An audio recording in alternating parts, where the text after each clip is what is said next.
थोड़ी देर में आम बजट पेश होने वाला है।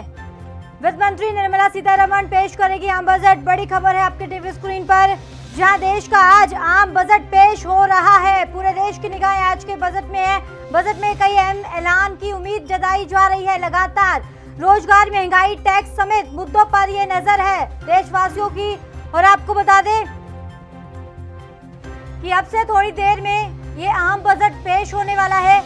पूरे देश की निगाहें आज के बजट की है। वित्त मंत्री निर्मला सीतारमण आम बजट पेश करने वाली है। थोड़ी देर में शुरू होने वाला है बजट। इसी के चलते अहम जानकारी ये भी बता दें कि बजट में कई अहम मुद्दों पर ऐलान हो सकता है। लोगों की उम्मीदें हैं आज के बजट में। रोजगार, महंगाई, टैक्स समेत ऐसे कई तमाम मुद्दे हैं जिसकी आज पूरे देश की निगाहें रहेगी बजट पर। थोड़ी देर में ही बजट पेश होने वाला है। संसद में बड़ी खबर है आपकी टीवी स्क्रीन पे। आप देख सकते हैं कि वित्त मंत्री सीतारमण के हाथ में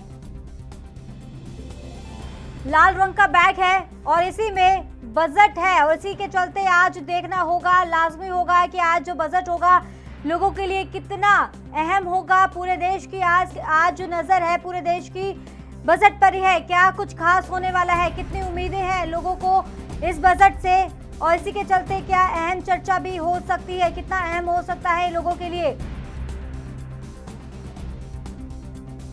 तो देश का आज आम बजट पेश हो रहा है और केंद्रीय वित्त मंत्री निर्मला सीतारमण संसद में सुबह 11 बजे बजट ये पेश करने वाली है। यानी कि थोड़ी देर में ये बजट पेश होने वाला है और सभी की निगाहें आज के इस बजट पर है। कोरोना संकट काल में अर्थव्यवस्था की रुकी रफ्तार को फिर से बढ़ाने के लिए इस बजट पर हर किसी की निगाहें हैं। टैक्स हो या रोजगार, हर मोर्चे पर देश को इस बजट से काफी उम्मीदें हैं। और इस बजट से उम्मीदें ये भी लगाई जा रही है कि इसमें महामारी से पीड़ित आम आदमी से राहत भी मिल जाएगी, राहत दी जाएगी आम आदमी को। और साथ ही स्वास्थ्य सेवाएं, बुनियादी ढांचे और रक्षा पर अधिक खर्च के माध्यम से आर्थिक सुधार को आगे बढ़ाने पर अधिक ध्यान दिए जाने की भी उम्मीद लगाई जा रही है। और ऐसे में व्यापक रूप से रोजगार सृजन, ग्रामीण विकास पर खर्च को बढ़ाने की विकास और योजनाओं के लिए उदार आवंटन, औसत करदाताओं के हाथों में अधिक पैसा डालने और विदेशी को कर को आकर्षित करने के लिए नियमों को आसान किए जाने की उम्मीद भी लगाई जा रही है। और ये एक अंतरिम बजट समेत मोदी सरकार का 9वां बजट है। और बजट से पहले इस महीने की शुरुआत में ही वित्त मंत्री निर्मला सीतारमण ने ये कहा था कि इस बार का जो बजट ऐसा होगा जैसे कि पहले कभी नहीं दिया है। यानी कि इससे उम्मीद लगाई जा सकती है जो हर साल जो बजट पेश होता है कहीं ना कहीं लोगों की उम्मीदें होती है, लेकिन कई उम्मीदें भी पे खरी नहीं उतर पाती है सरकार। लेकिन अब पूरी तरीके से उम्मीद लगाई जा सकती है। जिस तरीके से बताया जा रहा है कि वित्त मंत्री निर्मला सीतारमण ने साफ तौर पर कहा है कि इस बार जो बजट होगा वो सबसे अहम होगा, सबसे हटकर होगा। और जिसके बाद से कयास ये भी लगाए जा रहे हैं कि इस बार बजट के में स्वास्थ्य सेवाएं और बुनियादी ढांचों पर सरकार ज्यादा जोर देगी। क्योंकि जिस तरीके से जो पिछला साल जो गया है कोरोना काल का, वो बेहद ही लोगों को आश्चर्य में, और एक जो बीमारी थी, खतरनाक बीमारी, लगातार इससे जूझ रहे थे। और इसी के चलते कई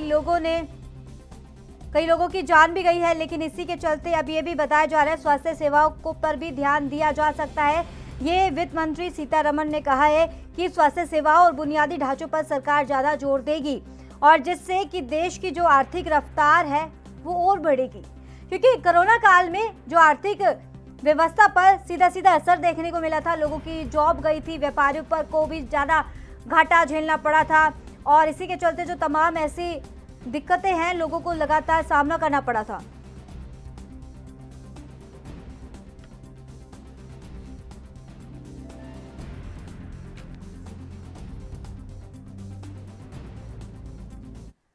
तो ले चलते हैं सीधा लोकसभा, जहां पर वित्त मंत्री सीतारमण बजट पेश कर रही है।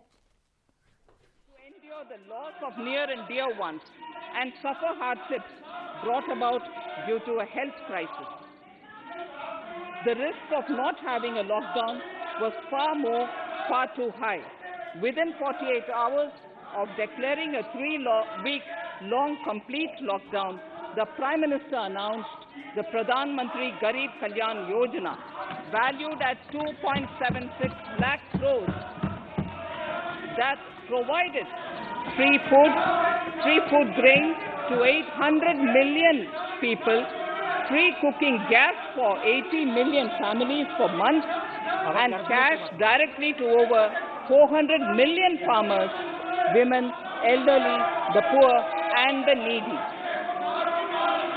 Even as a large section of citizens stayed home, milk, vegetables, fruit suppliers, health and sanitary workers, truck drivers, railways and public transport workers, bank employees, electricity workers, our annadatas, police, firemen and the armed forces all had to go about their work as normal, but with the additional anxiety of the virus hanging over them. We recognize this, and I think I speak on behalf of everybody in this august house when I express my heartfelt gratitude to these men and women for how they were able to carry out their work and duty to provide for the nation's basics over those crucial months. Speaker, sir, for public good, honourable members of parliament and members of legislative assemblies too offered their salaries. In May 2020, the government announced the Atmanirbhar Bharat package. To sustain the recovery further into the year, we also rolled out 2 more Atmanirbhar packages, 2 and 3.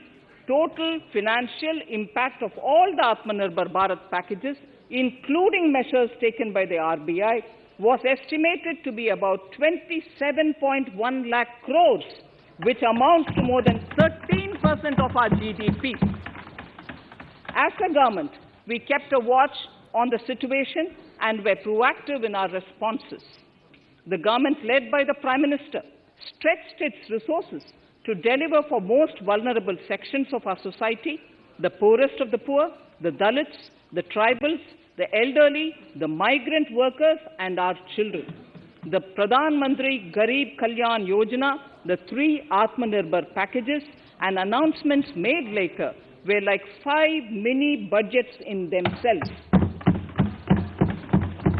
The Atmanirbhar packages accelerated our pace of structural reforms, redefinition of MSMEs, commercialization of the mining sector, agriculture and labour reforms, privatization of public sector undertakings, one nation, one ration card, production-linked incentive schemes are some of the notable reforms carried out during this period. Faceless income tax assessment, DBT, and financial inclusion are the others. Today, India has 2 vaccines available and has begun medically safeguarding not only her own citizens against COVID-19, but also those of 100 or more countries. It is added comfort to know that 2 or more vaccines are also expected soon. Honourable Prime Minister launched the vaccination drive by crediting and thanking our scientists. We are ever grateful for the strength and rigour of their efforts. Having said that, we are all reminded time and again that our fight against COVID-19 continues into 2021. Now, just as it happened after the 2 world wars, there are signs that the political, economic, and strategic relations in the post-COVID world are changing. This moment in history is the dawn of a new era, one in which India is well poised to truly be the land of promise and hope. I borrow the words of Rabindranath Tagore. Faith is the bird that feels the light and sings when the dawn is still dark. Faith is the bird that feels the light and sings when the dawn is still dark. In this spirit, I can't help but recall the joy that we as cricket-loving nation felt after the Team India's recent spectacular success in Australia. It has reminded us of all the qualities that we as a people, particularly our youth, epitomize of having abundant promise and the unsuppressed thirst to perform and to succeed. Today, data shows that India now has one of the lowest death rate of 112 per million population and one of the lowest active cases of about 130 per million. This has laid the foundation to the revival we are seeing now in the economy. This budget will be the first of this new decade. This budget will also be a digital budget, and that has happened with all your support. So far, only 3 times has a budget followed a contraction in the economy. All such contractions earlier were as a result of situations typical to India. This time, the contraction in our economy is due to a global pandemic, just like in several other countries. Having said that, I want to confidently state that our government is fully prepared to support and facilitate the economy's reset. This budget provides every opportunity for our economy to raise and capture the pace that it needs for a sustainable growth. 2021 is the year of many important milestones for our history. I mention a few of these.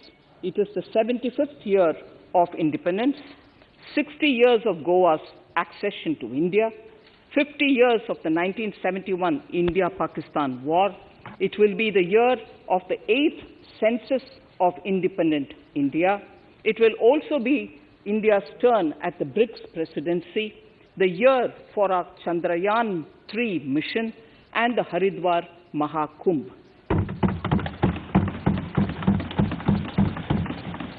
Honorable Speaker, before I commence Part A of the budget, I want to take a moment to acknowledge how isolating and distancing seemed like insurmountable challenges for a country like ours that has people coming together in times of crisis. It hurts us in many ways. I bow my head in respect to every citizen for the endurance shown in facing what was an undeniably a tough year for all our physical and mental well-being. Part A. In Part A, I wish to lay a vision for Atmanirbhar Bharat. Atmanirbhar Bharat or Atmanirbharta is not a new idea. Ancient India was largely self-reliant and equally a business epicenter of the world. Atmanirbhar Bharat is an expression of the 130 crore Indians who have full confidence in their capabilities and skills. We are already part of international groupings such as the G20 and the BRICS, the Coalition for Disaster Resilient Infrastructure, and the International Solar Alliance are realities today due to India's efforts. The proposals in Part A will further strengthen the sankalp of nation first, doubling farmers' income, strong infrastructure, healthy India, good governance, opportunities for youth, education for all, women empowerment, and inclusive development, among others. Additionally, also on the path to fast implementation are the 13 promises we had made in the budget of 2015-16, which were to materialize during the Amrit Mahotsav of 2022 on the 75th year of our independence. They too resonate with the vision of Atmanirbharta. The budget proposals for 21-22 rest on 6 pillars: health and well-being, physical and financial capital and infrastructure, inclusive development for aspirational India, reinvigorating human capital, innovation and R&D, and a 6th, minimum government and maximum governance. I now move to talking about the first pillar, health and well-being. Even at the outset, I would like to say that the investment on health infrastructure in this budget has increased substantially. Progressively, as institutions absorb more, we shall commit more. Taking a holistic approach to health, we focus on strengthening 3 areas: preventive, curative, and well-being. Health systems. A new centrally sponsored scheme, PM Atmanirbhar Swasth Bharat Yojana, will be launched with an outlay of about 64,180 crores over 6 years. This will develop capacities of primary, secondary and tertiary care health systems, strengthen existing national institutions and create new institutions to cater to detection and cure of new and emerging diseases. This will be in addition to the National Health Mission. The main interventions under the scheme are support for over 17,000 rural and 11,000 urban health and wellness centers, setting up integrated public health labs in all districts and 3,382 block public health units in 11 states, establishing critical care hospital blocks in 602 districts and 12 central institutions, strengthening of National Center for Disease Control, its 5 regional branches and 20 metropolitan health surveillance units, expansion of the integrated health information portal to all states and UTs to connect all public health labs, operationalization of 17 new public health units and strengthening of 33 existing public health units at points of entry, that is, at 32 airports, 11 seaports, and 7 land crossings, setting up of 15 health emergency operations centers and 2 mobile hospitals, and setting up of a National Institution for One Health, a regional research platform for WHO, World Health Organization, Southeast Asia Region Office, 9 biosafety level 3 laboratories, and 4 regional national institutes for virology. Nutrition. To strengthen nutritional content, delivery, outreach, and outcome, we will merge the supplementary nutrition program and the Poshan Abhiyan and launch the Mission Poshan 2.0. We shall adopt an intensified strategy to improve nutritional outcomes across 112 aspirational districts. Universal coverage of water supply. The World Health Organization has repeatedly stressed the importance of clean water, sanitation, and clean environment as a prerequisite to achieving universal health. The Jal Jeevan Mission Urban will be launched. It aims at universal water supply in all 4,378 urban local bodies with 2.86 crores household tap connections as well as liquid waste management in 500 Amrit cities. It will be implemented over 5 years with an outlay of 2,87,000 crores.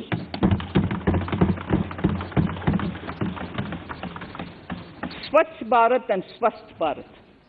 For further Swachhata of urban India, we intend to focus on complete fecal sludge management and wastewater treatment, source segregation of garbage, reduction in single-use plastic, reduction in air pollution by effectively managing waste from construction and demolition activities, and bioremediation of all legacy dump sites.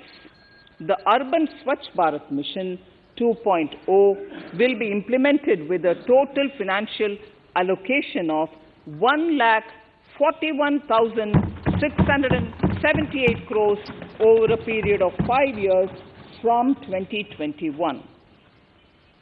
Clean air. To tackle the burgeoning problem of air pollution, I propose to provide an amount of 2,217 crores of rupees for 42 urban centers with a million-plus population in this budget. Scrapping policy. we are separately announcing, Honorable Speaker, a voluntary vehicle scrapping policy to phase out old and unfit vehicles. This will help in encouraging fuel-efficient, environment-friendly vehicles, thereby reducing vehicular pollution and oil import bills. Vehicles would undergo fitness tests in automated fitness centers after 20 years in case of personal vehicles and after 15 years in case of commercial vehicles. Details of the scheme will be separately shared by the ministry. Vaccines. The pneumococcal vaccine, a made-in-India product, is presently limited to only 5 states. It will be rolled out across the country. This will avert more than 50,000 child deaths annually. Honorable Speaker, I have provided 35,000 crores of rupees for COVID-19 vaccines in this year 21-22. I am committed to provide further funds if required. So the budget outlay for health and well-being is 2,23,846 crores in this BE 21-22, as against the BE of only 94,452 crores, and it marks an increase of 137%. The details of the same are at Annexure 1 of the speech. Honorable Speaker, I now move to the second pillar, physical and financial capital and infrastructure. Atmanirbhar Bharat, production-linked incentive schemes are things which I would like to place an emphasis.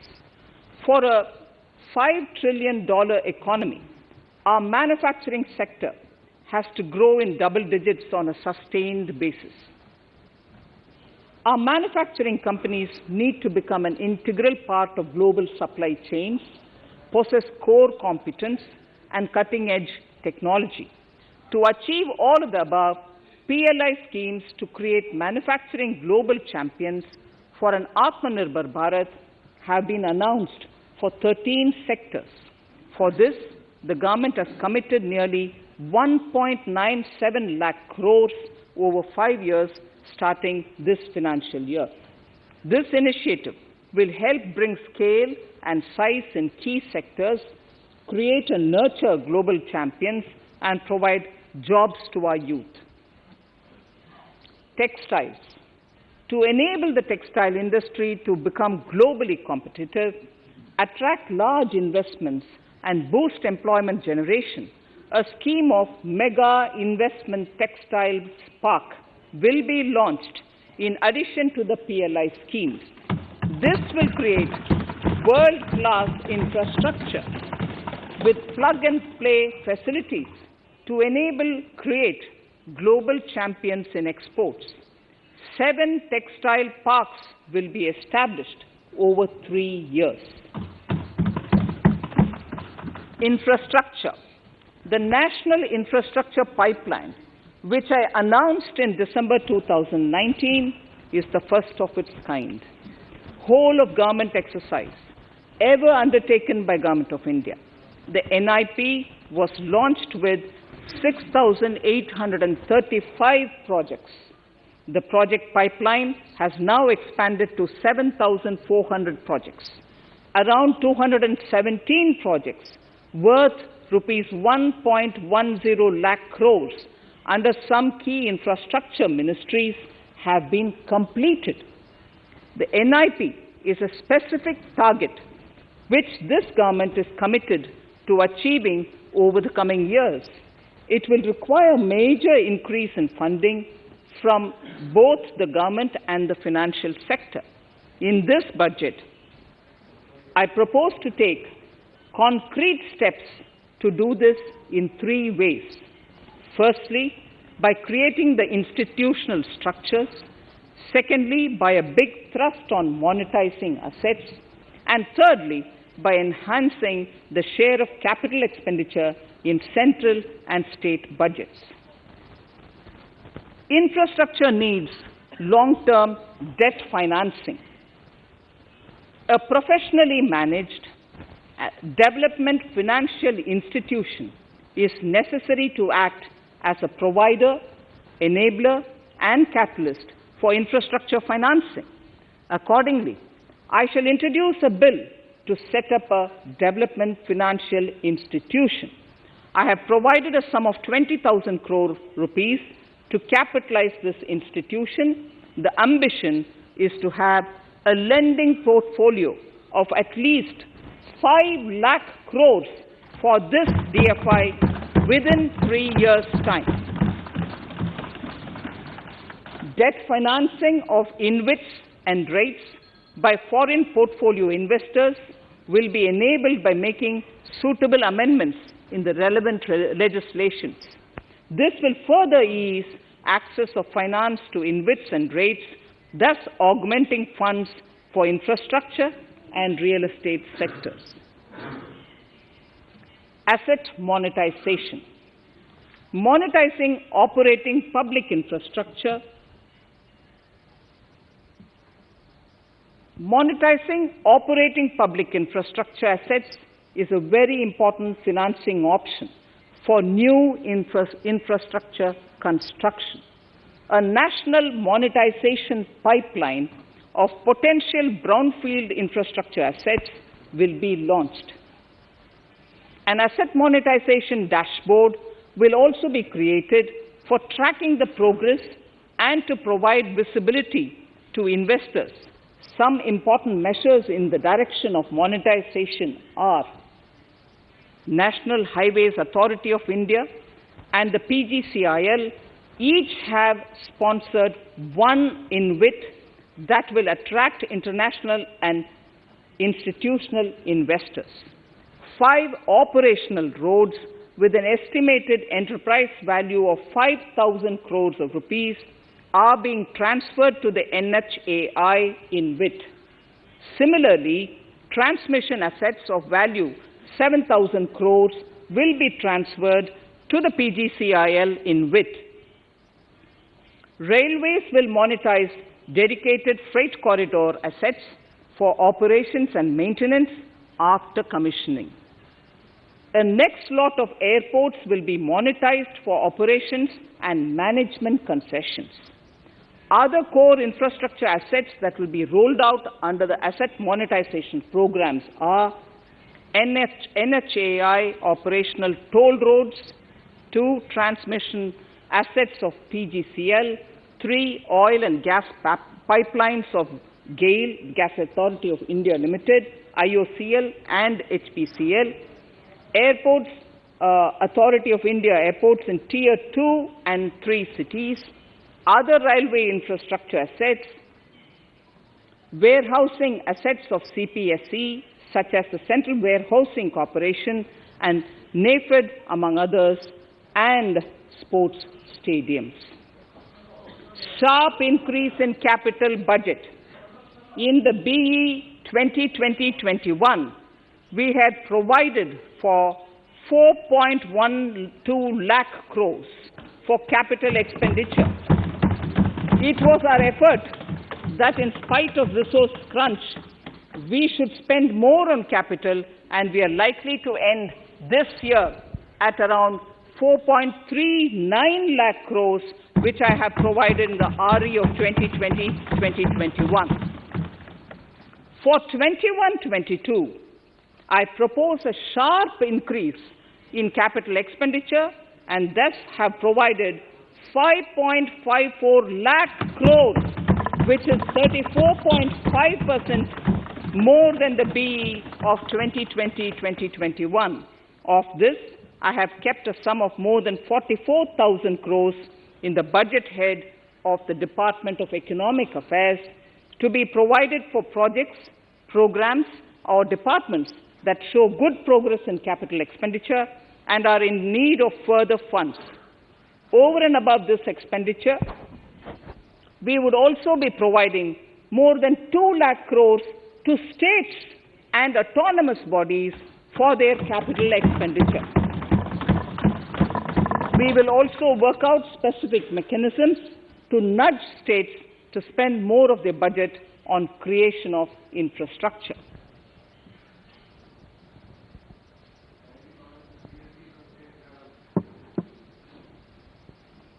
Roads and highways infrastructure. More than 13,000 kilometer length of roads at a cost of 3.3 lakh crores has already been awarded under the 5.35 lakh crores Bharatmala Pariyojana project, of which 3,800 kilometers have been constructed. By March 2022, we would be awarding another 8,500 kilometers and complete an additional 11,000 kilometers of national highway corridors. To further augment road infrastructure, more economic corridors are also being planned. Some are 3,500 kilometers of national highway works in the state of Tamil Nadu at an investment of 1.03 lakh crores. These include Madurai-Kollam corridor, Chittoor-Tachur corridor, and construction will start next year. Second, 1,100 kilometers of national highway works in the state of Kerala at an investment of 65,000 crores, including 600 kilometer section of Mumbai-Kanyakumari corridor in Kerala. Third, 675 kilometers of highway works in the state of West Bengal at a cost of 25,000 crores, including upgradation of existing road Kolkata-Siliguri.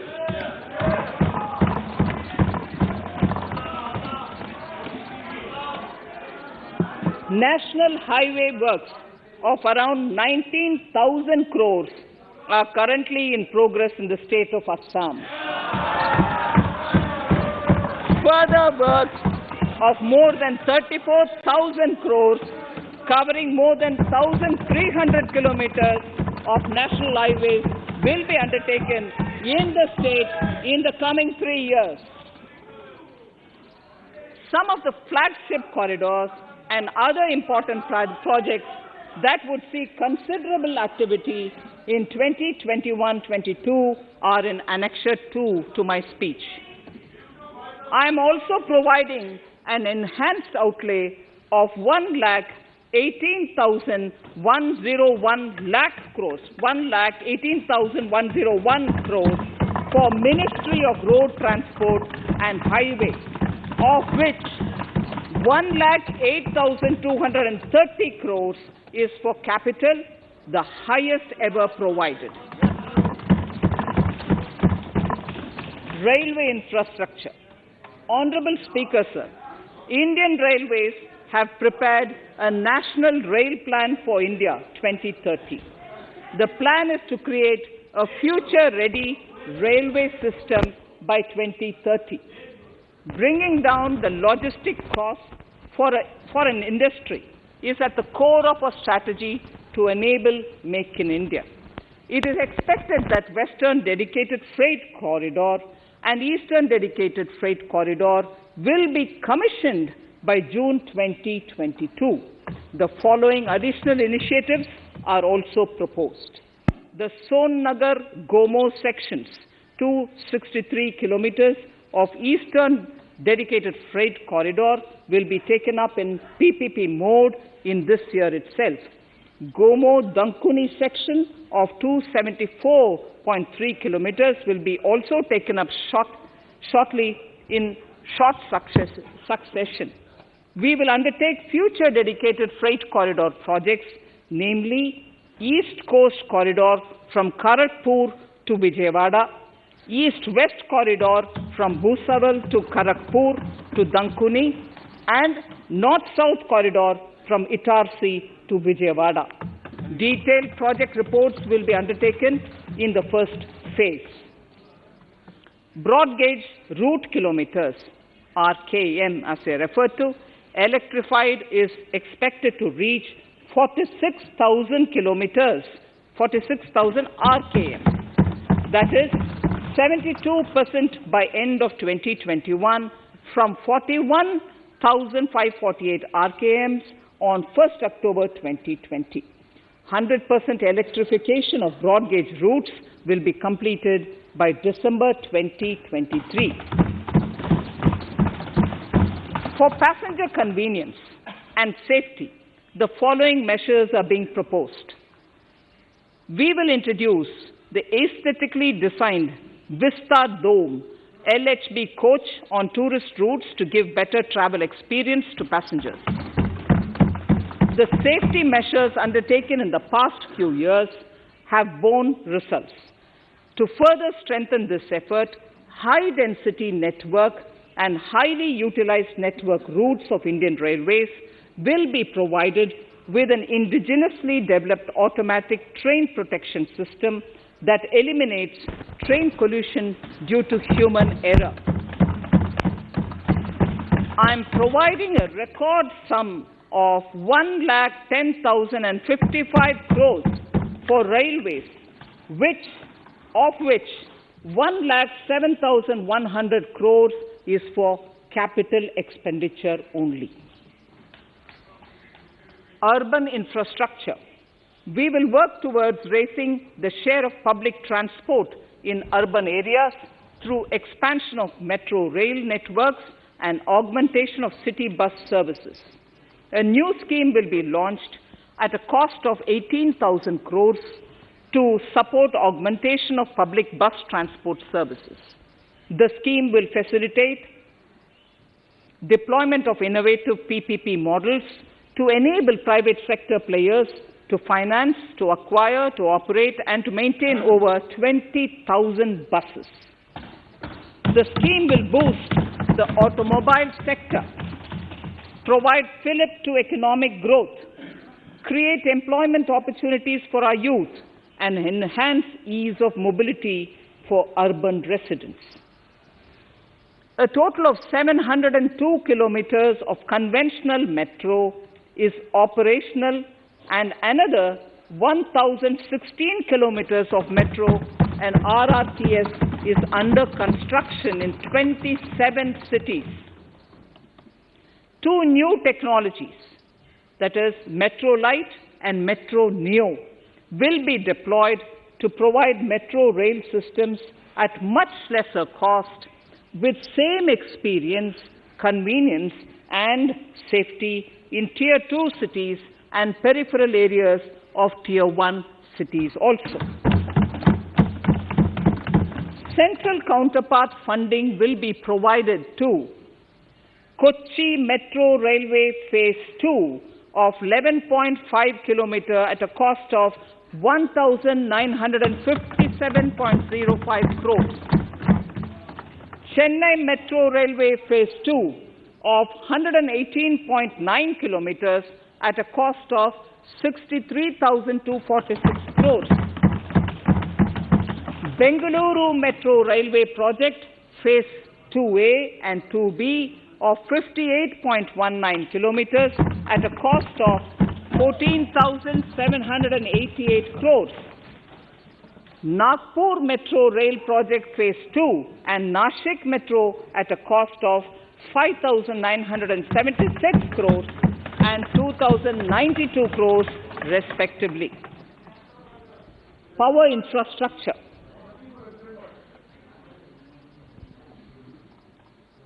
The past 6 years have seen a number of reforms and achievements in power sector. We have added 139 gigawatts of installed capacity, connected an additional 2.8 crore households, and added 1.41 lakh circuit kilometers of transmission lines. The distribution companies across the country are monopolies, either government or private. There is a need to provide choice to the consumers by promoting competition. A framework will be put in place to give consumers alternatives to choose from among more than one distribution companies. I read that sentence again. A framework will be put in place to give consumers alternatives to choose from among more than one distribution company. The viability of distribution companies is a serious concern. A revamped, reforms-based, results-linked power distribution sector scheme will be launched with an outlay of 3,05,984 crores over 5 years. The scheme will provide assistance to DISCOMs for infrastructure creation, including prepaid smart metering, feeder separation, upgradation of systems, etc., tied to financial improvements. Prime Minister, while speaking at the third Reinvestment Conference in November 2020, had announced plans to launch a comprehensive national hydrogen energy mission. It is now proposed to launch a hydrogen energy mission in 2021-22 for generating hydrogen from green power sources. Ports, shipping and waterways. Major ports will be moving from managing their operational services on their own to a model where a private partner will manage it for them. For the purpose, 7 projects worth more than 2,000 crores will be offered by the major ports on private-public partnership mode in FY 21-22. A scheme for promoting flagging of merchant ships in India will be launched by providing subsidy support to Indian shipping companies in global tenders floated by ministries and CPSCs. An amount of 1,624 crores will be provided over 5 years. This initiative will enable greater training and employment opportunities for Indian seafarers, besides enhancing Indian companies' share in global shipping. India has enacted Recycling of Ships Act in 2019 and acceded to the Hong Kong International Convention. Around 90 ship recycling yards at Alang in Gujarat have already achieved HKC-compliant certificates. Efforts will be made to bring more ships to India from Europe and Japan. Recycling capacities of around 4.5 million light displacement ton LDT will be doubled by 2024. This is expected to generate an additional 1.5 lakh jobs for our youth. Petroleum and natural gas. Our government has kept fuel supplies running across the country without interruption during the COVID-19 lockdown period. Taking note of the crucial nature of the sector in people's lives, the following key initiatives are being announced. 1. Ujjwala scheme, which has benefited 8 crore households, will be extended to cover 1 crore more beneficiaries. We will add 100 more districts in next 3 years to the Siti gas distribution network. A gas pipeline project will be taken up in the Union Territory of Jammu and Kashmir. An independent gas transport system operator will be set up for facilitation and coordination of booking of common carrier capacity in all natural gas pipelines on a non-discriminatory open access basis. Financial capital. I propose to consolidate the provisions of the SEBI Act 1992, Depositories Act 1996, Securities Contracts Regulation Act 1956, and Government Securities Act 2007 into a rationalized single securities markets code. The government would support the development of a world-class fintech hub at the GIFT IFSC. To instill confidence amongst the participants in corporate bond market during times of stress and to generally enhance secondary market liquidity, it is proposed to create a permanent institutional framework. The proposed body would purchase investment-grade debt securities both in the stressed and normal times and help in the development of the bond market.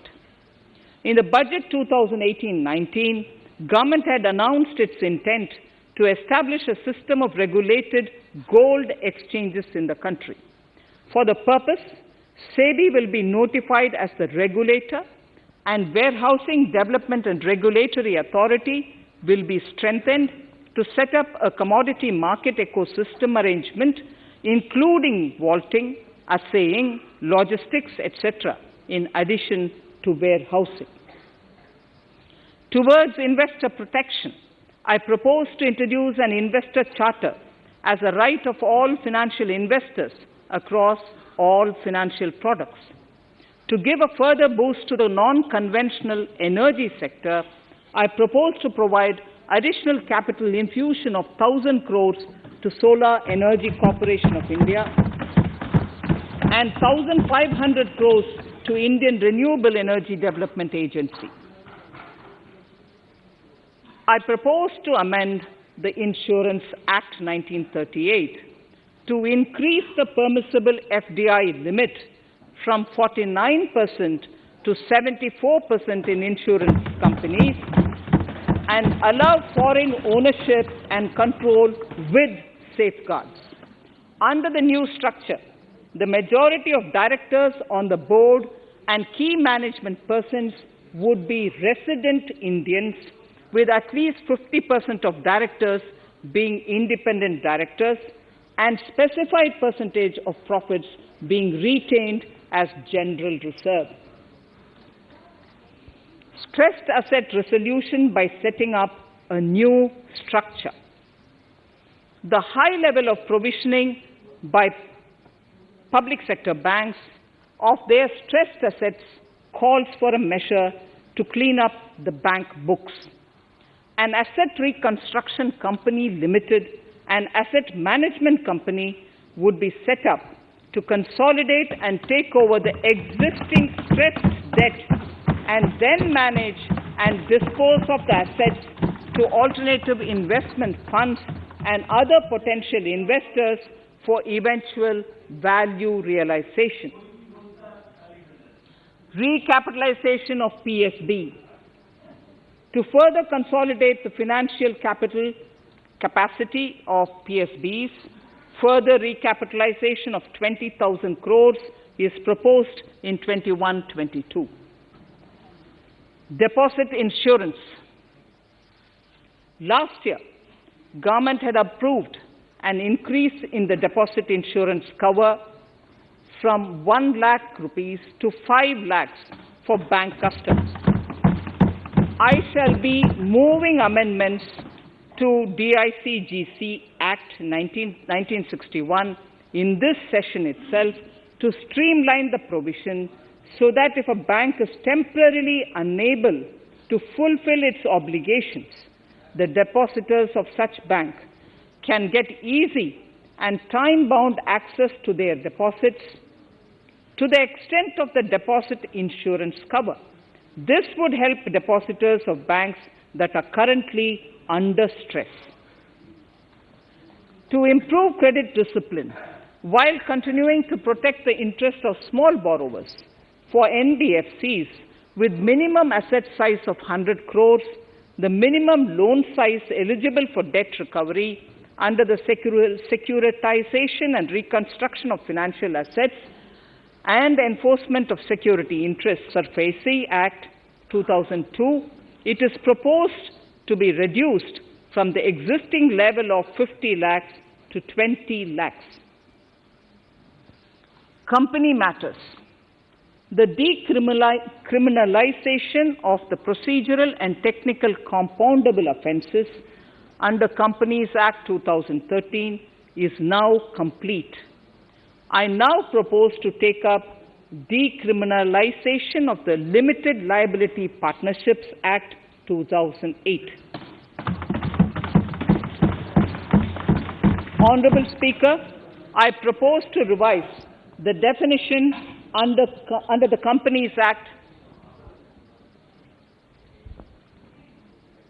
2013 for small companies by increasing the threshold for paid-up capital from not exceeding 50 lakh to not exceeding 2 crores and turnover from not exceeding 2 crores to not exceeding 20 crores. This will benefit more than 2 lakh companies in easing their compliance requirements. As a further measure which directly benefits startups and innovators, I propose to incentivize the incorporation of one-person companies by allowing one-person companies to grow without any restriction on paid-up capital and turnover, allowing their conversion into any other type of company at any time, reducing the residency limit for an Indian citizen to set up an one-person company from 182 days to 120 days, and allow also non-resident Indians to incorporate OPCs in India. This will be a big boost for startups.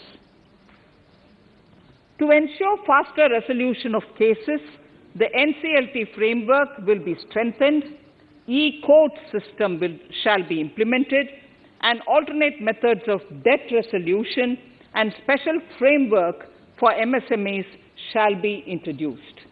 During the coming fiscal, we will be launching data analytics, artificial intelligence, machine learning driven MCA 2.1 version to MCA 21 version 3.0. MCA 21 version 3.0. This version 3.0 will have additional modules for e-scrutiny, e-adjudication, e-consultation, and compliance management. Disinvestment and strategic sale. In spite of COVID-19, we have kept working towards strategic disinvestment. A number of transactions, namely BPCL, Air India, Shipping Corporation of India, Container Corporation of India, IDBI Bank, Bharat Earth Movers Limited, Pavan Hans, Neelachal Ispat Nigam Limited, among others, would be completed in 21-22. Other than IDBI Bank, we propose to take up the 2 public sector banks and 1 general insurance company in the year 21-22. This would require legislative amendments, and I propose to introduce the amendments in this session itself.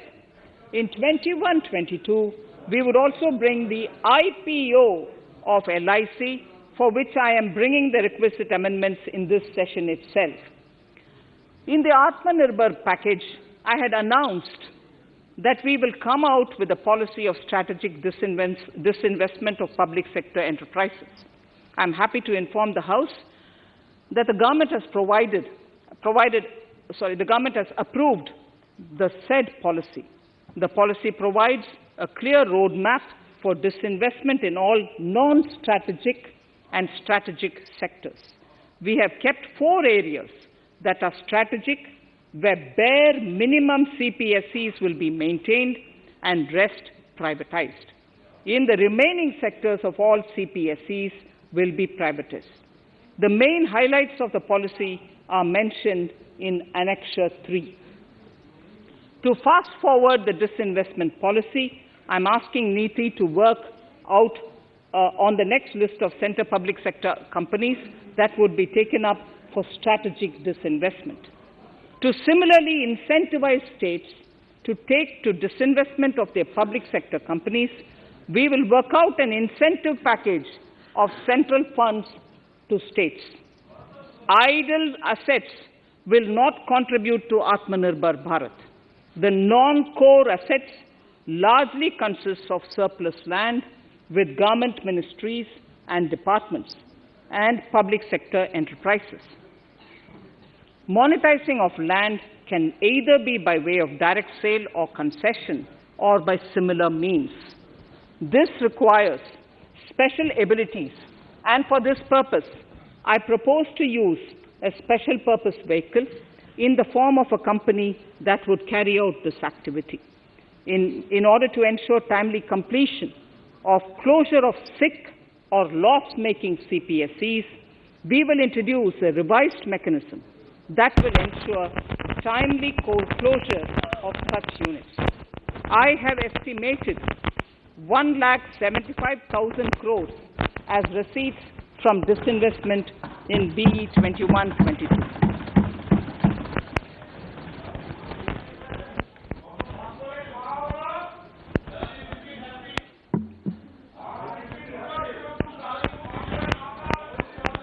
Government financial reforms.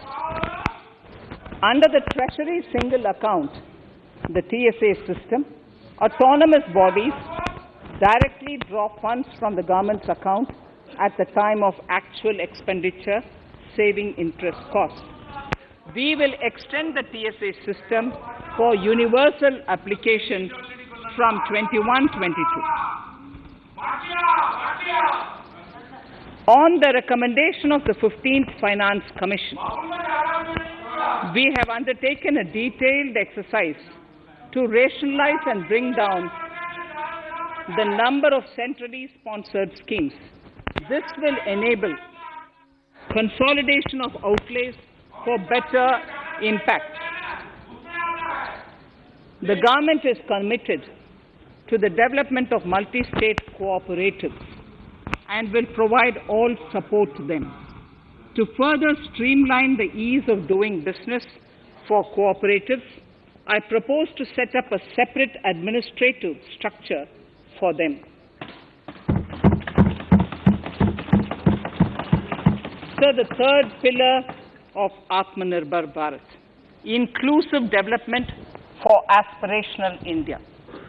Honorable Speaker, sir, under this pillar, I will cover agriculture and allied sectors, farmers' welfare and rural India, migrant workers and labour, and financial inclusion. Agriculture. Our government is committed to the welfare of farmers. The MSP regime has undergone a sea change to assure price that is at least 1.5 times the cost of production across all commodities.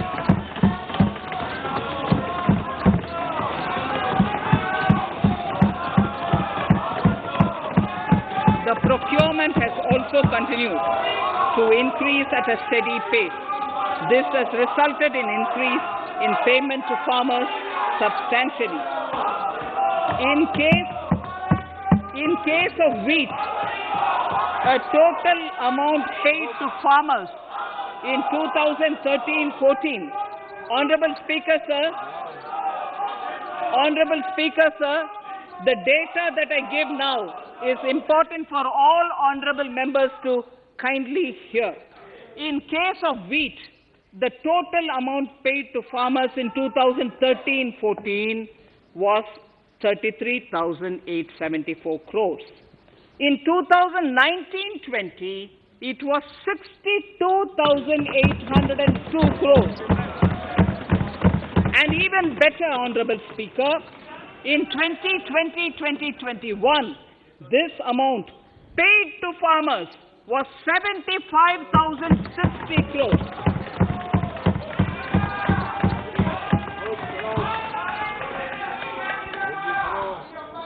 Honorable Speaker, again an important fact. The number of wheat growing farmers that were benefited increased in 2020-21 to 43.36 lakhs compared to 35.57 lakhs in 2019-20. That much of an increase within 1 year. For paddy, again an important data. For paddy, the amount paid in 2013-14 was 63,928 crores. In 2019-20, this increased to 1,41,930 crores. Even better, in 2020-2021, in 2020-21, this is further estimated, and I'm saying this is further estimated because the procurement is ongoing, and therefore I can't give you the final figure. This is further estimated to increase to 1,72,752 crores. The number of farmers benefited increased from 1.24 crores in 2019-20 to 1.54 crores in 2020-21. In the same way, Honorable Speaker, sir, in the case of pulses, the amount paid in 2013-14 was 236 crores. In 2019-20, this was increased to 8,285 crores. Now in 2021, it is at 10,530 crores. More than 40 times increase from 2013-14. The receipts to cotton farmers have seen a stupendous increase from 90 crores in 2013-14 to 25,974 crores I'm giving you data as of 27th January 2021. This is bound to increase. From 90 crores for cotton farmers in 2013-14 to 25,974 crores in 2021. All the details in complete narration is available in Annexure 4 to my speech. Early this year, Honorable Prime Minister had launched the Swamitva scheme. Under this, a record of rights is being given to property owners in villages. Up till now, about 1.80 lakh property owners in 1,241 villages have been provided cards. I propose during 21-22 to extend this to cover all states and union territories. To provide adequate credit to our farmers, I have enhanced the agricultural credit target to 16.5 lakh crores in this year. We will focus on ensuring increased credit flow to animal husbandry, Pashupalan, dairy, and to Matsyakar, to the fisheries.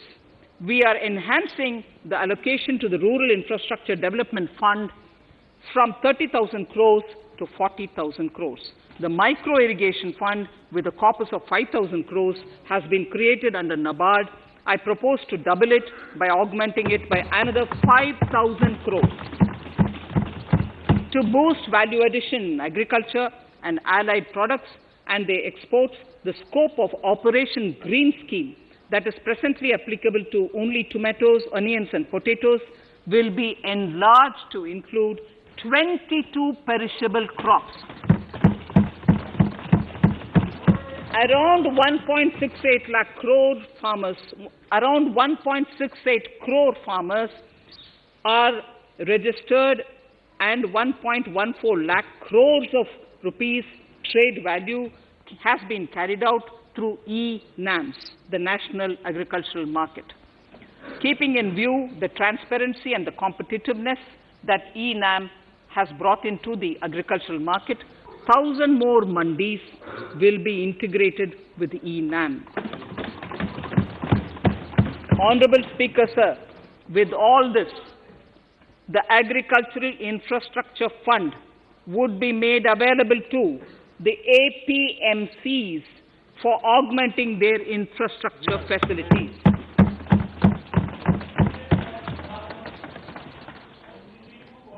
Fisheries. I am proposing substantial investments in the development of modern fishing harbors and fish landing centers. To start with, 5 major fishing harbors, Kochi, Chennai, Visakhapatnam, Paradip, and Petua Ghat, will be developed as hubs for economic activity. We will also develop inland fishing harbors and fish landing centers along the banks of rivers and waterways. Seaweed farming is an emerging sector with potential to transform the lives of coastal communities. It will provide large-scale employment and additional incomes. To promote seaweed farming and cultivation, I propose a multi-purpose seaweed park to be established in Tamil Nadu. Migrant workers and laborers.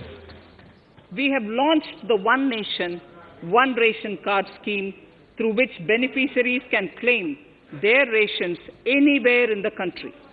Migrant workers in particular benefit from the scheme. Those staying away from their families can partially claim their ration where they are stationed, while their family in their native places can claim the rest. I am happy to inform you that One Nation, One Ration Card plan is under implementation by 32 states and union territories, reaching about 69 crore beneficiaries. That's a total of 86% beneficiaries covered.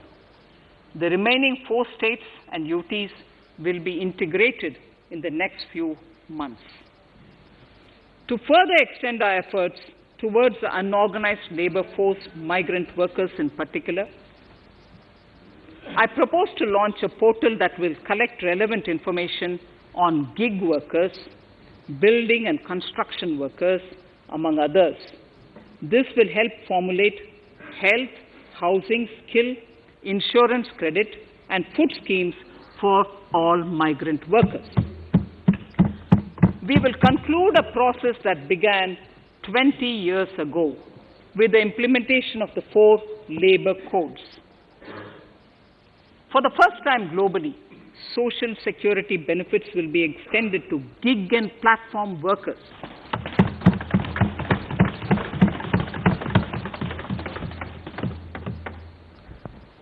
Minimum wages will apply to all categories of workers, and they will all be covered by the Employees State Insurance Corporation. Women will be allowed to work in all categories and also in the night shifts with adequate protection. At the same time, compliance burden on employers will be reduced with a single registration and licensing and online returns. Financial inclusion. To further facilitate credit flow under the scheme of Stand Up India for the scheduled castes and scheduled tribes and also women, I propose to reduce the margin money requirement from 25% to 15% only, and to also include loans for activities in allied sectors in allied activities in agriculture. We have taken a number of steps to support the MSME sector. In this budget, I have provided 15,700 crores to this sector, more than double of the last year's B. Honorable Speaker, sir, I now go to the fourth pillar, reinvigorating human capital. The national education policy announced recently has had good reception. In school education, more than 15,000 schools will be qualitatively strengthened to include all components of the national education policy. They shall emerge as exemplar schools in their regions, hand-holding and mentoring other schools to achieve the ideals of policy. 100 new Sainik schools will be set up in partnership with NGOs, private schools, and states. Higher education. In Budget 2019-20, I had mentioned about the setting up of a higher education commission in India. We would be introducing the legislation this year to implement the same. It will be an umbrella body having 4 separate vehicles for standard setting, accreditation, regulation, and funding. Many of our cities have various institutions, universities, and colleges supported by the Government of India. Hyderabad, for example, has about 40 major institutions. In 9 such cities, we will create a formal umbrella structure so that these institutions can have better synergy while also retaining their internal autonomy. A glue grant will be set aside for this purpose. For accessible higher education in Ladakh, I propose to set up a central university in Leh.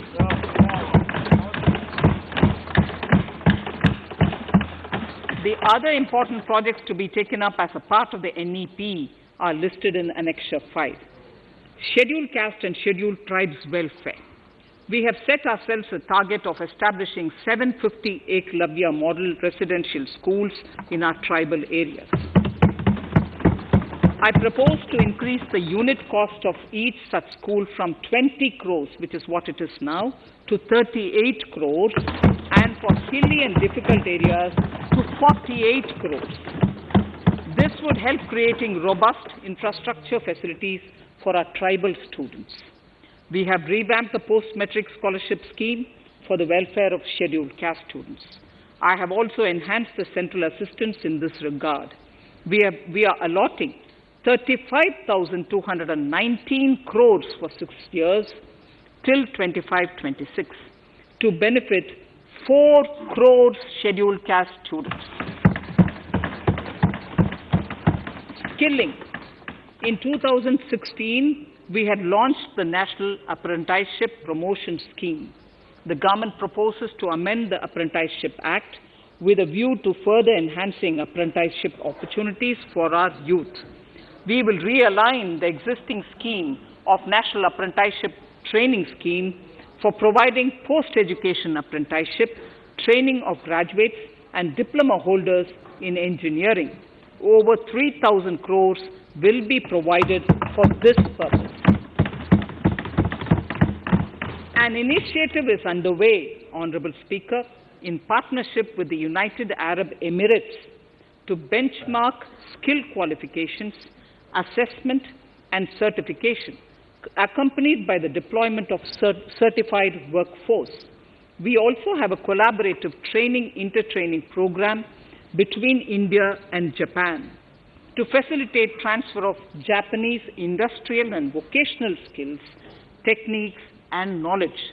We will take forward this initiative with many more countries also.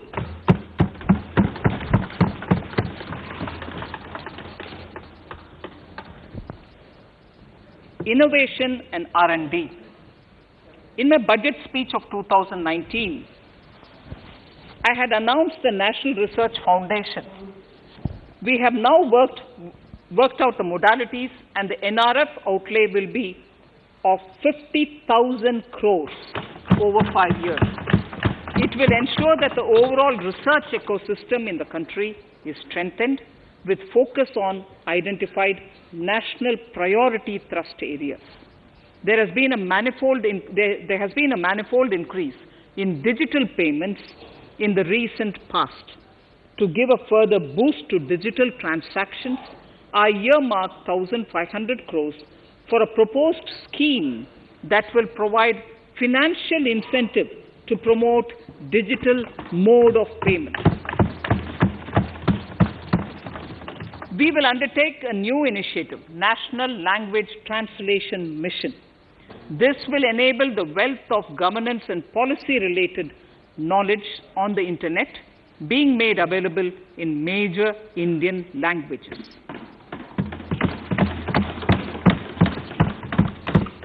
The new Space India Limited, a PSU under the Department of Space, will execute the PSLV CS-51 launch, carrying the Amazonia satellite from Brazil, along with a few smaller Indian satellites.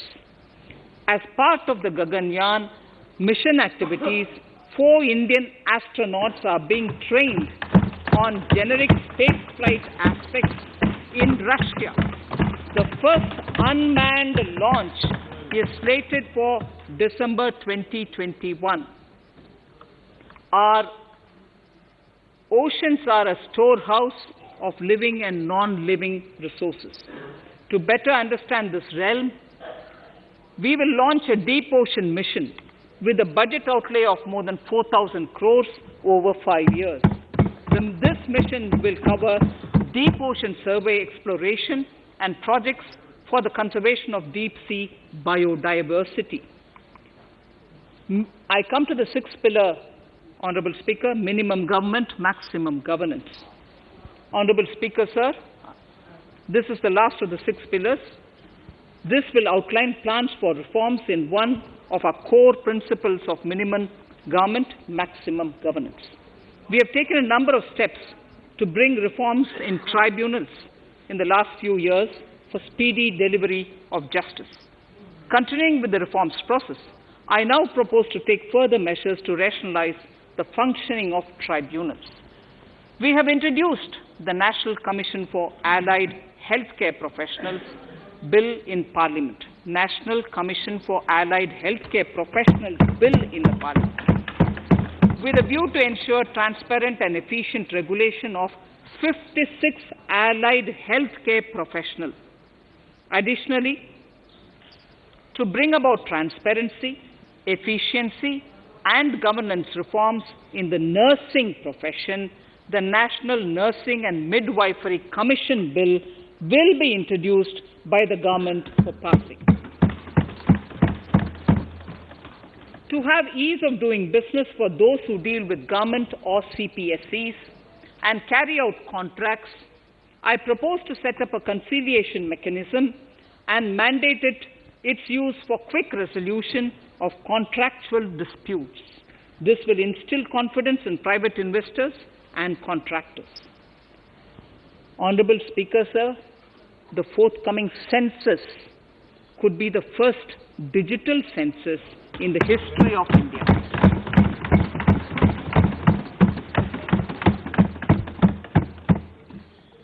For this monumental milestone-marking task, I have allocated 3,768 crores in this year, 21-22.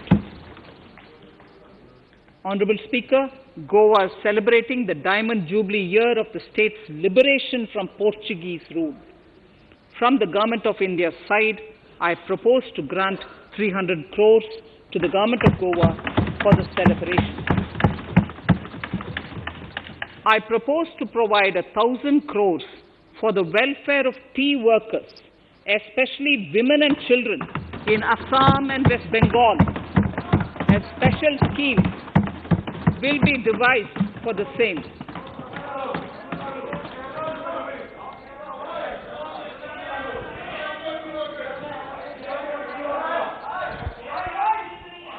Fiscal position.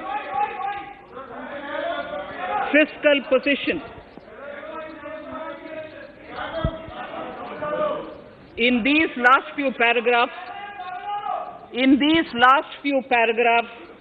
of part A of my speech, I draw the attention of this august House to the fact that at the beginning of the current financial year, the pandemic's impact on the economy resulted in a weak revenue inflow. This was combined with high expenditure to provide essential relief to vulnerable sections of the society, especially the poor, the women, scheduled castes, and scheduled tribes. Unlike many other countries, we opted for a series of medium-sized packages during the pandemic so that we could calibrate and target our response according to the evolving situation. Once the health situation stabilized and the lockdown was being slowly lifted, we switched to ramping up government spending so as to revive domestic demand. As a result, against an original BE expenditure of 30.42 lakh crores for 2020-21, our RE estimates are 34.50 lakhs. 30.42 now within the year going up to 34.5 lakh crores. We have maintained quality of expenditure. The capital expenditure estimated in the RE is 4.39 lakh crores as against 4.12 lakh crores in the BE stage. So the beginning of the year we had marked only 4.12 lakh, whereas it is 4.39 lakh crores as we end the year. Fiscal deficit in RE 2020-2021 is pegged at 9.5% of the GDP. Fiscal deficit in RE 2020-2021 is pegged at 9.5% of GDP. We have funded this through government borrowings, multilateral borrowings, small saving funds, and short-term borrowings. We would need another 80,000 crores, for which we would be approaching the market in these 2 months. We would be needing another 80,000 crores, for which we would be approaching the markets in these 2 months. To ensure that the economy is given the required push, our BE estimates for expenditure in 21-22 are 34.83 lakh crores. This includes 5.54 lakh crores as capital expenditure, an increase of 34.5% over the BE figure of 2020-2021. The fiscal deficit in BE 21-22 is estimated to be 6.8% of the GDP. The gross borrowing from the market for the next year would be around 12 lakh crores. We plan to continue with our path of fiscal consolidation and intend to reach the fiscal deficit level below 4.5% of the GDP by 2025-2026, with a fairly steady decline over the period. We hope to achieve the consolidation by first increasing the buoyancy of tax revenue through improved compliance, and secondly, by increased receipts from monetization of assets, including public sector enterprises and land. The Contingency Fund of India is being proposed to be augmented.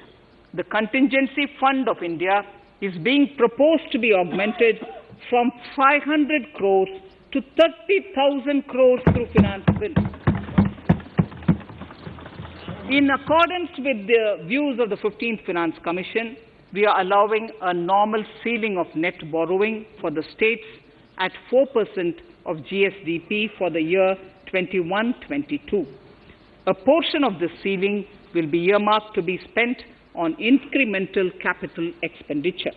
Additional borrowing ceiling of 0.5% of the GSDP will also be provided, subject to conditions. States will be expected to reach a fiscal deficit of 3% of GSDP by 2023-24, as recommended by the 15th Finance Commission. In the July 2019-20 budget, I introduced the Statement 27 on extra budgetary resources. It disclosed the borrowings of the government agencies, that went towards funding Government of India schemes and whose repayment burden was on the government. In my 2020-21 budget, I enhanced the scope and coverage of that statement by including the loans provided by government to the FCI, the Food Corporation of India.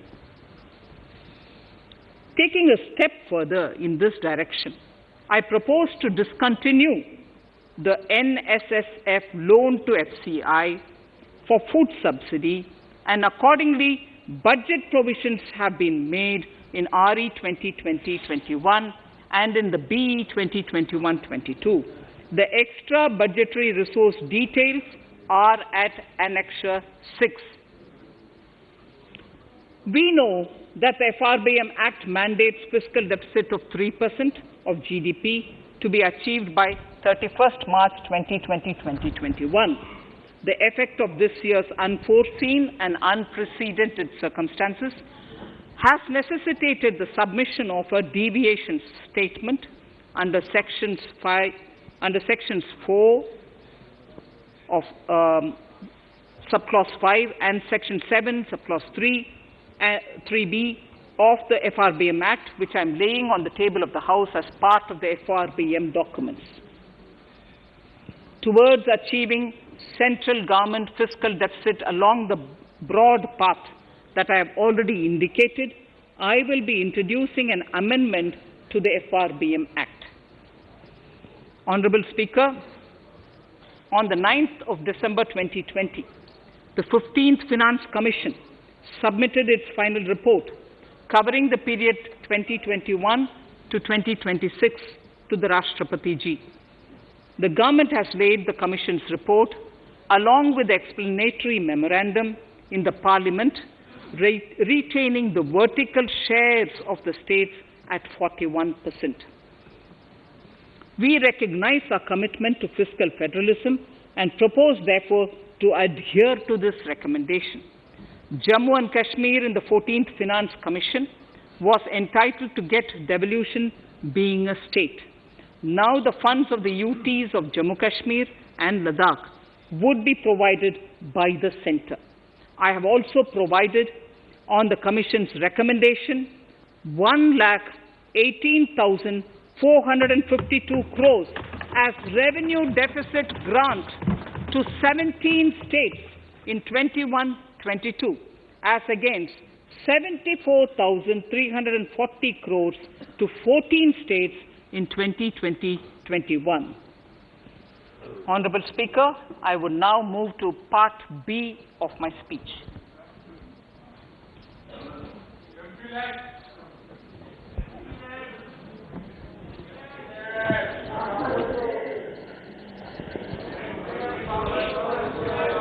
Honourable Speaker, the world is facing a serious challenge of the pandemic and its aftershock.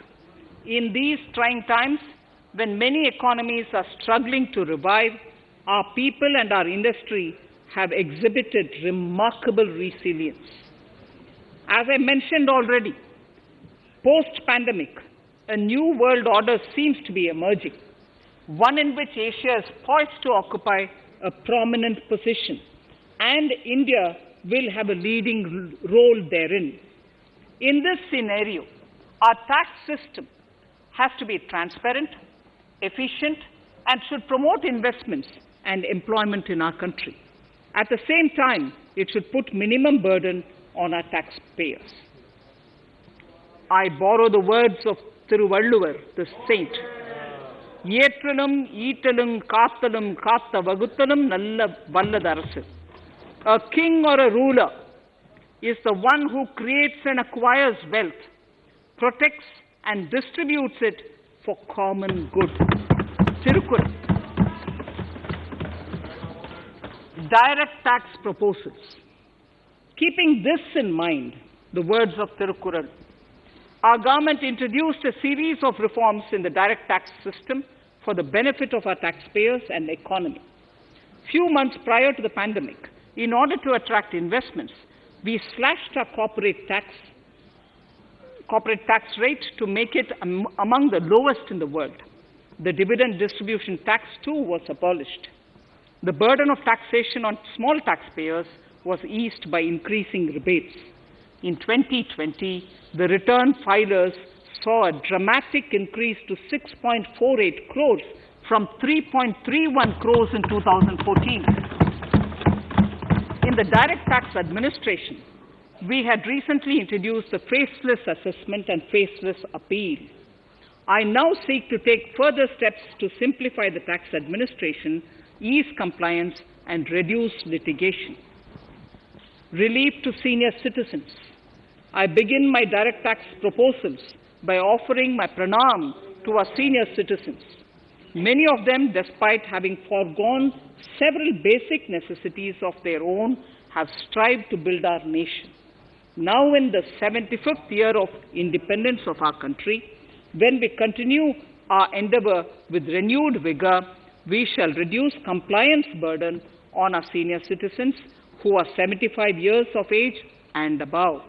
For senior citizens who only have pension and interest income, I propose exemption from filing their income tax returns.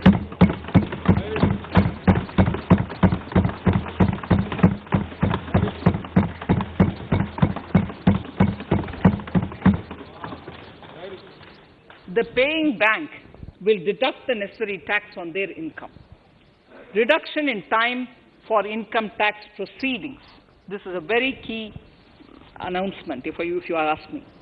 Honourable Speaker, presently an assessment can be reopened up to 6 years and in serious tax fraud cases for up to 10 years. As a result, taxpayers have to remain under uncertainty for a very long time.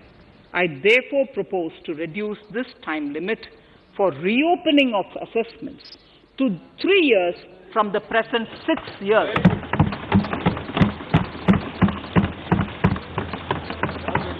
In serious tax evasion cases too, only where there is evidence of concealment of income of 50 lakh or more in a year. In serious tax evasion cases too, only where there is evidence of concealment of income of 50 lakh or more in a year can the assessment be reopened up to 10 years. Even this reopening can be done only after the approval of the Principal Chief Commissioner, the highest level of Income Tax Department. Setting up the Dispute Resolution Committee. Honourable Speaker, it has been the resolve of this government to reduce litigation, which mars the present taxation system. The government came out with the Direct Taxation Vivad Se Vishwas scheme to give taxpayers an opportunity to settle long-pending disputes and be relieved to further strain on their time and resources. The response from taxpayers has been the best ever, as over 110,000 taxpayers have already opted to settle tax disputes of over 85,000 crores under the scheme. To further reduce litigation for small taxpayers, I propose to constitute a dispute resolution committee for them, which will be faceless to ensure efficiency, transparency, and accountability. Anyone with a taxable income up to 50 lakh and disputed income up to 10 lakh shall be eligible to approach the committee. Faceless IT-AT. For ease of compliance and to reduce discretion, we are committed to make the taxation processes faceless. The government has already introduced faceless assessment and appeal this year. The next level of income tax appeal is the Income Tax Appellate Tribunal. I now propose to make this tribunal faceless. We shall establish a national faceless Income Tax Appellate Tribunal Center. All communication between the tribunal and the appellant shall be electronic. Where personal hearing is needed, it shall be done through video conferencing. Relaxations to NRI. When non-resident Indians return to India, they have issues with respect to their accrued incomes in their foreign retirement accounts. This is usually due to mismatch in taxation period. They also face difficulties in getting credit for Indian taxes in foreign jurisdictions. I propose to notify rules for removing their hardship of double taxation. Exemption from audit. Currently, if your turnover exceeds 1 crore, you have to get your accounts audited. In February 2020 budget, I had increased the limit for tax audit to 5 crores for those who carry out 95% of their transactions digitally. To further incentivize digital transactions and to reduce compliance burden, I propose to increase this limit for tax audit for such persons from 5 crores to 10 crores. Relief for dividend. In the previous budget, I had abolished the dividend distribution tax in order to incentivize investment. Dividend was made taxable in the hands of shareholders. Now, in order to provide ease of compliance, I propose to make dividend payment to rate and InvIT exempt from TDS. Further, as the amount of dividend income cannot be estimated correctly by the shareholders for paying advance tax, I propose to provide that advance tax liability on dividend income shall arise only after the declaration or payment of dividend. Also, for the foreign portfolio investors, I propose to enable deduction of tax on dividend income at lower treaty rate. Attracting foreign investment into infrastructure sector. In the last budget, for attracting foreign investment in the infrastructure sector, we had granted 100% tax exemption, subject to certain conditions, to foreign sovereign wealth funds and pension funds on their income from investment in Indian infrastructure. We have noticed that few of such funds are facing difficulties in meeting some of the conditions. In order to ensure that a large number of funds invest in India, I propose to relax some of these conditions relating to prohibition on private funding, restriction on commercial activities, and direct investment in infrastructure.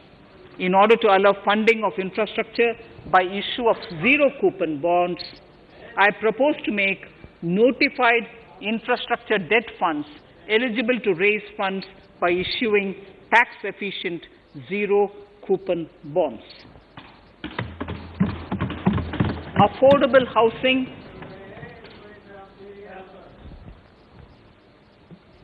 Affordable housing and rental housing. This government sees housing for all and affordable housing as priority areas. In July 2019 budget, I provided an additional deduction of interest amounting to 1.5 lakh for loan taken to purchase an affordable house. I propose to extend the eligibility of this condition by 1 more year to 31st March 2022. The additional deduction of 1.5 lakh shall therefore be available for loans taken up to 31st March 2022 for the purchase of affordable houses. Further, to keep up the supply of affordable houses, I propose that the affordable housing projects can avail a tax holiday for 1 more year till 31st March 2022. These are available now for projects also. We are committed to promote supply of affordable rental housing for migrant workers. For this, I propose to allow tax exemption for notified affordable rental housing projects. Tax incentives to IFSC. As I mentioned in Part A of this speech, the government is committed to making the International Financial Services Center in GIFT City a global financial hub. In addition to the tax incentives already provided, I propose to include, among others, tax holiday for capital gains for aircraft leasing companies tax exemption for aircraft lease rentals paid to foreign lessors, tax incentive for relocating foreign funds in the IFSC, and to allow tax exemption to the investment division of foreign banks located in the IFSC. Pre-filling of returns. Honorable Speaker, in order to ease compliance for the taxpayer, details of salary income, tax payments, TDS, etc., already come pre-filled in income tax returns. To further ease filing of returns, details of capital gains from listed securities, dividend income, and interest from banks, post office, etc., will also be now pre-filled. Relief to small trusts. We hope to reduce compliance burden on small charitable trusts running educational institutions and hospitals. So far, there is a blanket exemption to such entities whose annual receipt does not exceed 1 crore of rupees. I now propose to increase this amount to 5 crores.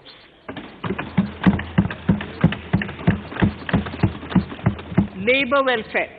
We have noticed that some employers deduct the contribution of employees toward provident funds, superannuation funds, and other social security funds, but do not deposit these contributions within the specified time.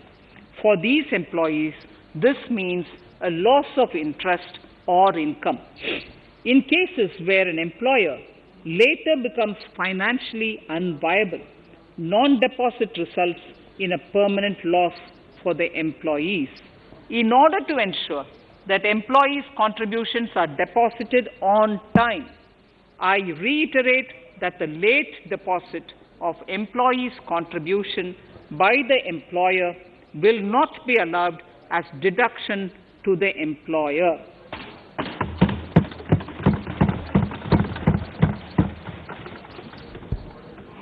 Incentives for startups.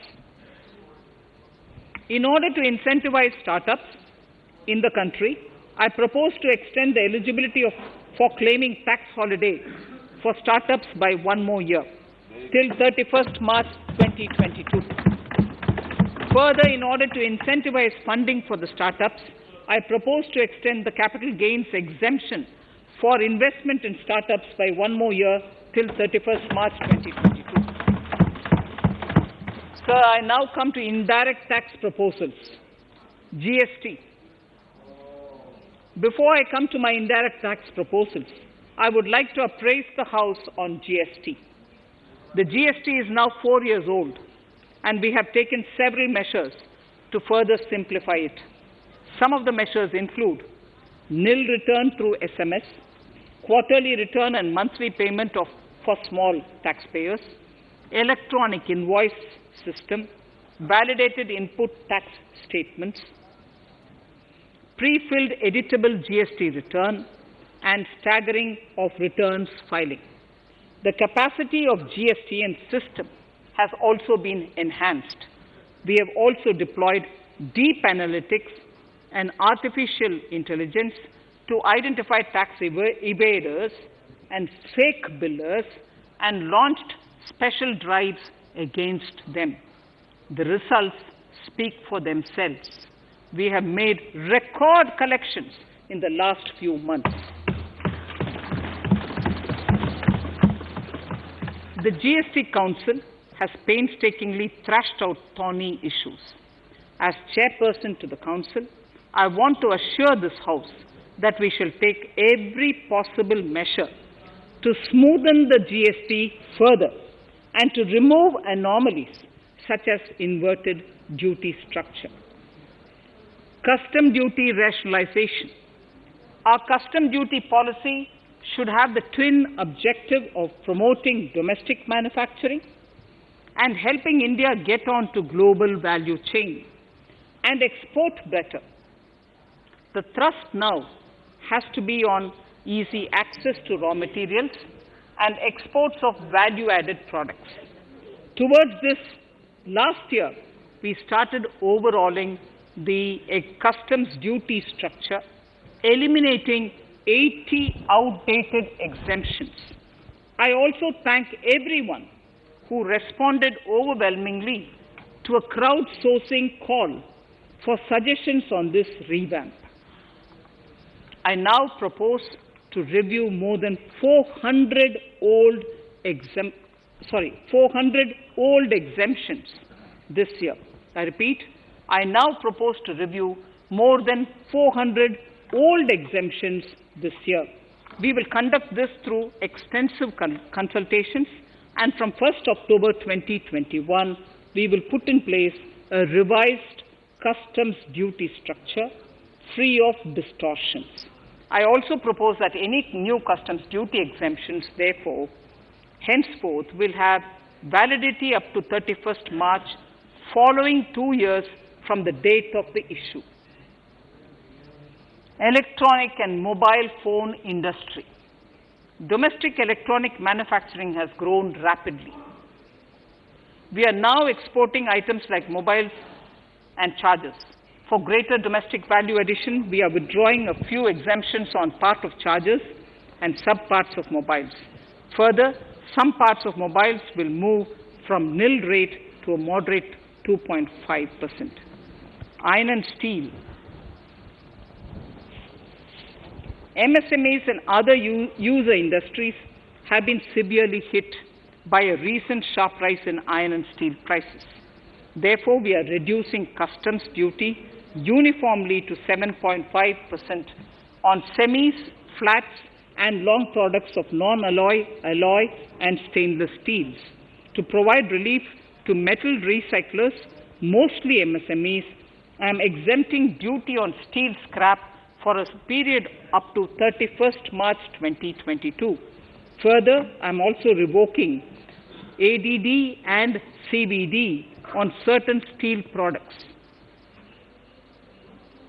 Also, to provide relief to copper recyclers, I am reducing duty on copper scrap from 5% to 2.5%. Textiles. The textile sector generates employment and contributes significantly to the economy. There is a need to rationalize duties on raw material inputs to man-made textiles. We are now bringing nylon chain on par with polyester and other man-made fibers.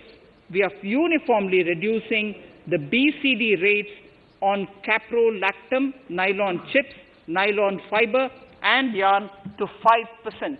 This will help the textile industry, MSMEs, and also overall exports. Chemicals. We have calibrated customs duty rates on chemicals to encourage domestic value addition and to remove inversions. Apart from other items, we are reducing customs duty on naphtha to 2.5% to correct inversion. Gold and silver presently attract a basic customs duty of 12.5%. Since the duty was raised from 10% in July 19, prices of precious metals have risen sharply. To bring it closer to previous levels, we are rationalizing customs duty on gold and silver. Renewable energy. In Part A, we have already acknowledged that solar energy has huge promise for India. To build up domestic capacity, we will notify a phased manufacturing plan for solar cells and solar panels. At present, to encourage domestic production, we are raising duty on solar inverters from 5% to 20% and on solar lanterns from 5% to 15%. Capital equipment and auto parts. There is immense potential in manufacturing heavy capital equipment domestically. We will comprehensively review the rate structure in due course. However, we are revising duty rates on certain items immediately. We propose to withdraw exemptions on tunnel boring machine. It will attract a customs duty of 7.5% and its parts a duty of 2.5%. We are raising customs duty on certain auto parts to 15% to bring them on par with general rate on auto parts. MSME products. We are proposing certain changes to benefit MSMEs.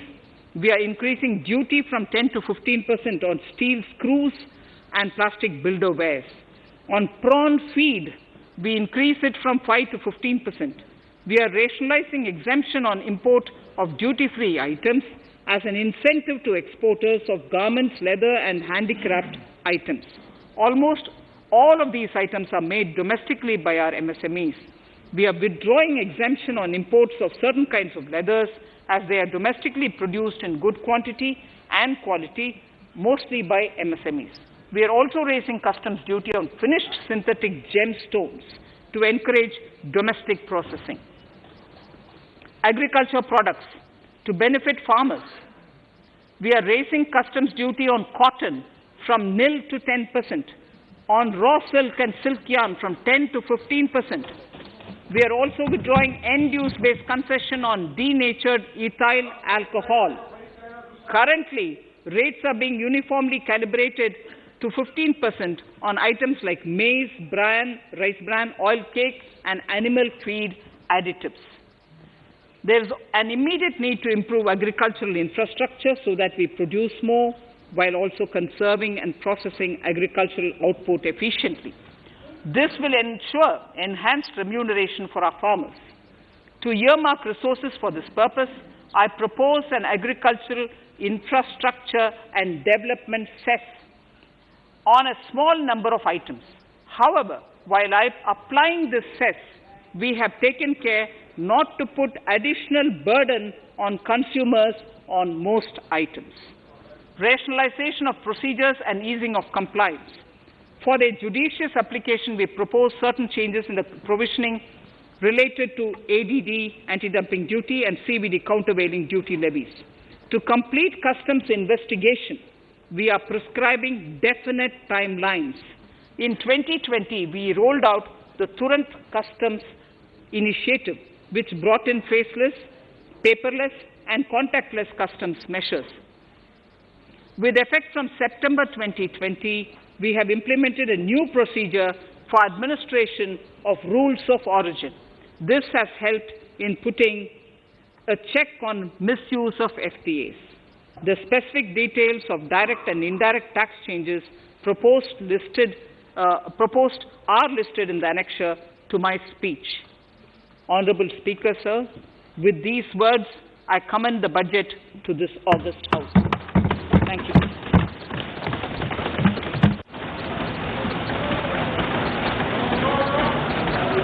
Item number 1, माननीय मंत्री जी, item number 1। Sorry, I don't have it with me. Sir, I wish to place on table the 15th Finance Commission report.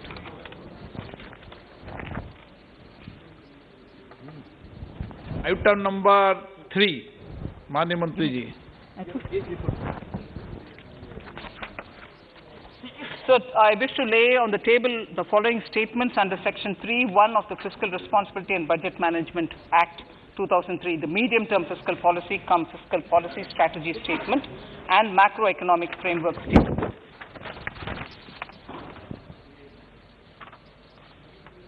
Item number 4. So, I wish to seek your permission to move for leave to introduce the Finance Bill 2021. प्रश्न ये कि विधेयक को पुनर्स्थापित करने की अनुमति प्रदान की जाए। जो सदस्य इसके पक्ष में हाँ कहें, जो सदस्य इसके विरोध में ना कहें। मेरे विचार में निर्णय हाँ वालों के पक्ष में हुआ, हाँ वालों के पक्ष हुआ। माननीय मंत्री जी विधेयक को पुनर्स्थापित करें।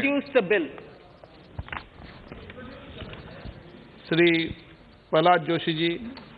With your permission, I rise to present the 18th report of Business Advisory Committee.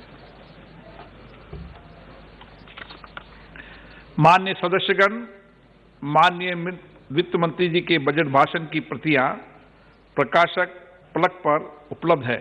सदस्य अपनी प्रति प्रकाशन फलक से प्राप्त कर सकते हैं।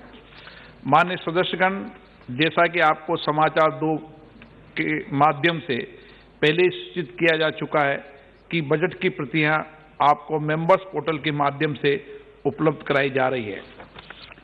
सभा की कार्रवाई मंगलवार दिनांक 2 फरवरी 2021 को दोपहर 4 बजे तक के लिए स्थगित की जाती है।